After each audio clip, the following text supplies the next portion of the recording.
Welcome back to the شو. ہمیں اس segment میں join کیا چودھری اعتزاز احسن صاحب نے ہمارے ساتھ ہیں. السلام علیکم چودھری صاحب. وعلیکم السلام. چودھری صاحب ویری کوئک کامنٹ فرسٹ. جڑا آج کا ڈیسیژن ہوا ہے یہ سارا, اور گورنمنٹ نے تو کہا ہے کہ جی ابھی ہم پہرا دیں گے نیشنل سیکورٹی پہ. بہت سے لوگوں کا خیال ہے کہ یہ پولیٹکس بیسس پہ شاید کورٹس زیادہ فیصلے کر رہی ہیں میرٹس کے, اور اگرچہ بہت پروسیجر لیپسز تھے لوور کورٹ میں, this was badly argued case also, لیکن آپ کے خیال میں آج جو فیصلہ ہوا ہے اسلام آباد ہائی کورٹ کا, یہ پرسنٹیج وائز دیکھیں تو کیا پیورلی لیگل فیصلہ درست تھا کہ اس میں یہ کورٹس کی پالیٹکس بھی چل رہی ہے؟ نہیں, بالکل یہ درست فیصلہ ہے. میں تو مالک آپ کے پروگرام سے بھی پہلے کئی پروگراموں میں شروع دن سے لگا ہوا ہوں کہ سائفر, جس دن میں نے دیکھا ہے کہ سائفر کیا ہے, میں کہتا رہا ہوں سائفر صفر ہے, سائفر صفر ہے. یہ میں کہتا رہا ہوں ہر پروگرام میں جس پہ مجھے سائفر پہ بولنے کی موقع ملا, اور بالکل میرٹ پہ یہ فیصلہ ہے. یہ کوئی سائفر بنتا ہی نہیں ہے, کوئی کلاسیفائڈ ڈاکومنٹ ہی نہیں بنتا. سائفر میں کوئی نیوکلیئر راز تھے, کوئی میزائل پروگرام کا راز تھا, کیا تھا سائفر میں؟ سر انہوں نے کورٹ کو سائفر کیوں نہیں دکھایا؟ کورٹ کی یہ بھی آبزرویشن تھی کہ ہمارے سے آپ نے سائفر شیئر نہیں کیا. کیا ضروری تھا وہ شیئر کرنا؟ ہاں, وہ تو لازمی. If there is no dead body, there is no murder. Okay. How can you prove کہ cipher کو unless you share the cipher with the court? It is inadequate evidence. اچھا, دوسرا جو میں آپ سے جاننا چاہ رہا ہوں, آپ اس کیس میں تو یہ cipher بنتا ہی نہیں ہے. Just describing it as cipher doesn't make it a cipher. Contents دیکھنے چاہیے. Contents میں کوئی ایسی بات نہیں جو پناہ رکھنا لازم ہے. تو آپ کا خیال ہے جو یہ کورٹ میں ہاری ہے گورنمنٹ, پروسیکیوشن نے ٹیکنیکلی اور پروسیجر بہت غلطیاں کی ہیں؟ نہیں, پروسیجرل غلطی یہ تو ہوئی ہے ان سے کہ سائفر پروڈیوس نہیں کیا, پر پروڈیوس بھی کیا جاتا میں کہہ رہا ہوں. تو it was not a cipher, it was not a secret thing کہ وہ بہت ہی کلاسیفائڈ ڈاکومنٹ تھا. لیکن ابھی خرم دستگیر صاحب نے ایک بات کی which was important. انہوں نے کہا کہ جی یہ چھوڑ دیں کہ سائفر میں کیا تھا کیا نہیں تھا. اصل چیز تو یہ تھی کہ ایز پرائم منسٹر آپ نے سیکریسی کا اوتھ لیا ہوا تھا, آپ نے وہ اوتھ وائلیٹ کیا بائی جب ہلایا آپ نے کہ یہ سائفر ہے فلانا ہے. تو that was the real issue, not the dead body like you put it. بات کی یہ خرم دستگیر اپنا ویو دے رہے تھے. جی, خرم دستگیر صاحب. وہ سر خرم دستگیر پھر قانون نہیں جانتے. وہ اوتھ تو پڑھ لیں وزیر اعظم کا. میں کوئی 3 مہینے سے لگا ہوا ہوں. وزیر اعظم کے اوتھ میں ان لائک ادر اوتھ 2 حصے ہیں. پہلا حصہ ہے I will not disclose anything that comes to my knowledge as prime minister اور not disclose it to anyone. دوسرا حصہ ہے لیکن میرے if the exigencies of my office require then I will disclose that. تو وہ اس کی ایگزیجنسیز of office اور کیا ڈیمانڈ کرتی ہے؟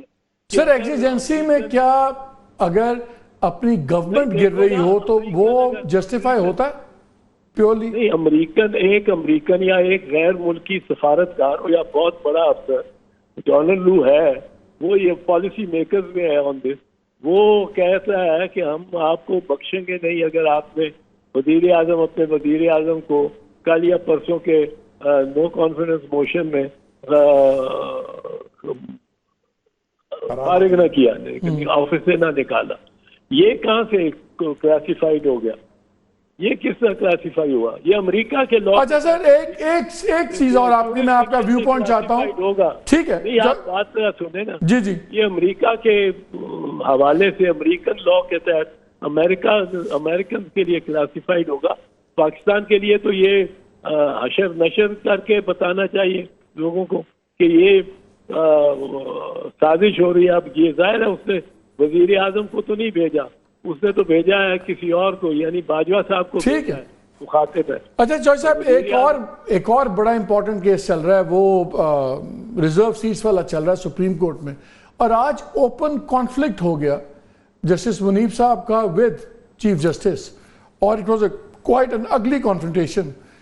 لیکن اس سے پہلے بھی ہم دیکھ رہے تھے کہ جسٹس منیب بھی بہت لمبے اپنے ویوز شیئر کر رہے تھے. اطہر منیلا صاحب بھی بہت لمبے ویوز کر رہے تھے. تو انٹرجیکٹ کیا چیف جسٹس نے کہا جی لائرز کو کہ آپ اپنا کیس آرگومنٹ کریں, ہم اپنا فیصلہ کریں گے. But then he gave a slightly wrong example. اس پہ پھر کلیش ہو گیا. آپ ایم شیور اگر تو آپ نے وہ سنا ہے تو میں پلے نہیں کرتا. I do not accept it, not a fair statement, don't make implication. لیکن آج جب ہم ٹرائل بھی سن رہے تھے, یقین مانیے میں آج آپ کے ساتھ بیٹھ کے کہہ سکتا ہوں کہ کم از کم مجھے یہ نظر آ رہا تھا کہ کون سے 4-5 جج کدھر جائیں گے. کیا جس طرح یہ کنڈکٹ ہو رہے ہیں کیسز, یہ صحیح طریقے سے ہو رہے ہیں چوہے صاحب؟ اس میں پہلی تو بات میں یہ کہوں گا کہ کسی نے آبجیکٹ کیا ہو یا نہ کیا ہو, چیف جسٹس صاحب نے جو خط لکھا ہے برٹش ہائی کمشنر کو, اس کے بعد ان کو اس کیس پہ بیٹھنا ہی نہیں چاہیے, کیونکہ انہوں نے جو جسٹیفائی کیا ہے اپنے فیصلوں کو اور اپنی اوپینینز کو, وہ اس خاتون کے آگے جو ہائی کمشنر وہ اس کے بعد تو ان کی رائے تو پختہ لگتی ہے. انہوں نے جسٹیفائی کیا ہے کہ کس طرح وہ سیٹیں بانٹی گئی, کس طرح جو خاص اس نے کہا تھا یہ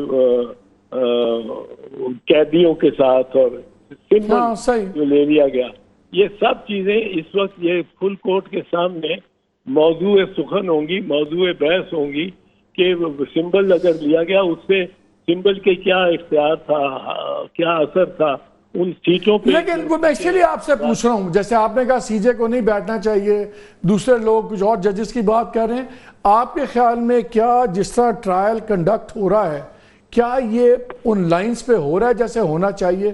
کیا آل دا ججز, کیا ان کو فیصلوں میں زیادہ نہیں بولنا چاہیے اور عدالت کے کمرے میں کم بولنا چاہیے؟ نہیں, یہ تو ذرا زیادہ ہو ہی جاتی ہے. ججز سے 12-13 ججز بیٹھے ہوں تو ساتھ, یہ تو ہمارے یہاں انوائڈیبل ہے. پر اب یہ ہے کہ اس سلسلے میں بیٹھ گئے ہیں تو میرا خیال ہے چیف صاحب کو ذرا زیادہ موقع دینا چاہیے اپنے دیگر ساتھیوں اور وکیلوں کو دینا چاہیے. وہ خود بھی کافی زیادہ بولتے مداخلت کرتے ہیں. صحیح بات, میں تو کہہ رہا ہوں سارے ججز بہت زیادہ بولتے ہیں. چوہے صاحب بہت شکریہ آپ کے وقت کا. یہیں پہ ہم ایک بریک لیتے ہیں, بریک آگے پھر ذرا ذہن پوچھتے ہیں واٹ نیکسٹ, اور ان سب سے کہ کیا ہوگا, بیکاز ابھی لگتا ہے کہ یہ ایک ٹیمپرری پتہ نہیں ریلیف ہے کہ کیا ہے, آگے کیا ہوگا. After this break.